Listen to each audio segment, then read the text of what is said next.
Dr. Steve here, the network marketing hypnotist, and I want to talk to you today about powerful presentations. And since you're going to be getting an incredible amount of powerful information here at Network Marketing Magazine about how to deliver the message of your product or service in a powerful way, I want to focus on one specific aspect of your presentation, and that is your preparation, getting ready to give a great presentation.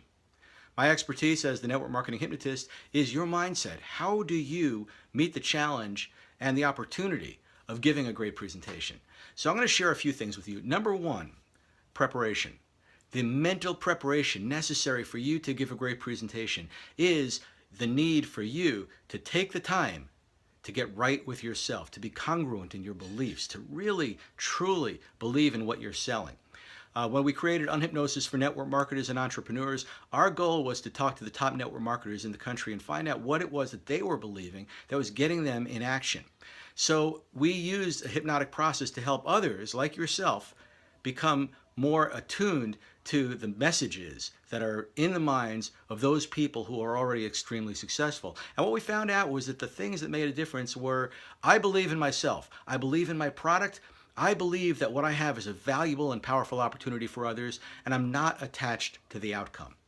So that's your first step, is to create that in your own mind, whether through self-hypnosis, affirmation, repeating it to yourself, making an audio tape, but make sure that you enter your presentations with a strong sense of purpose and a strong understanding that you have what it takes and are worthy of sharing your message.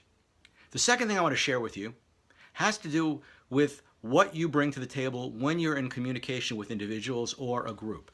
And in particular, with a group of people, one of the very first things that you need to do is to establish trust. You need to make sure that people trust you. How do you do that? Well, there are a number of very powerful ways you can do that. First of all, be congruent. Make sure that what you're saying matches up with what you believe. Secondly, make sure that you are in communication with people as to what their true needs are. You're not rolling over them with your beliefs. You're showing that you care. Number three, one of the powerful things that Robert Cialdini tells us from The Power of Influence is that one of the most powerful ways to gain trust is to mention one of the negatives of your product or service before you mention its greatest positive. So for example, if you're reciting a litany of great benefits to your business, you might slip in, now it takes some work, but it's so worth it. Just saying it takes some work shows that you're not trying to gloss over that so-called negative. Although it's not really negative, it's actually a very positive thing.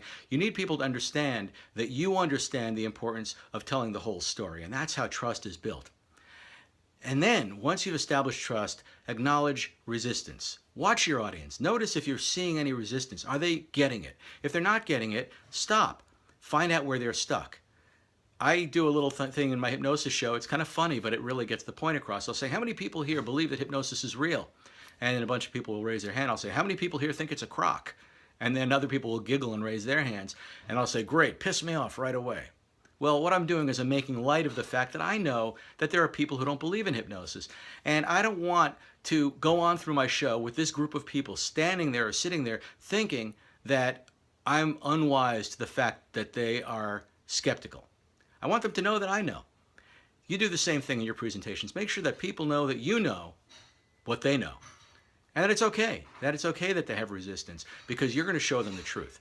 So those are a few things for you to think about as you go forward in your business. Number one, create the right inner attitude by repeating the right affirmations to yourself, using self-hypnosis tapes, creating your own audio program, or whatever it takes for you to make sure that you have those fundamental cardinal things in place. I believe in myself, I believe in my product, and I believe that what I have is of great value to others. Number two, establish trust. Do so by being congruent. Do so by being truly in the moment with people so that you're really there with them and you understand what their needs and values are, and that you're willing to hear whatever there is to hear from them. And number three, acknowledge any resistance. Bring it out to the surface, be okay with it, and then move on with your presentation. I promise you, you'll find that you get much better results when you have done those three things first. Have a great day.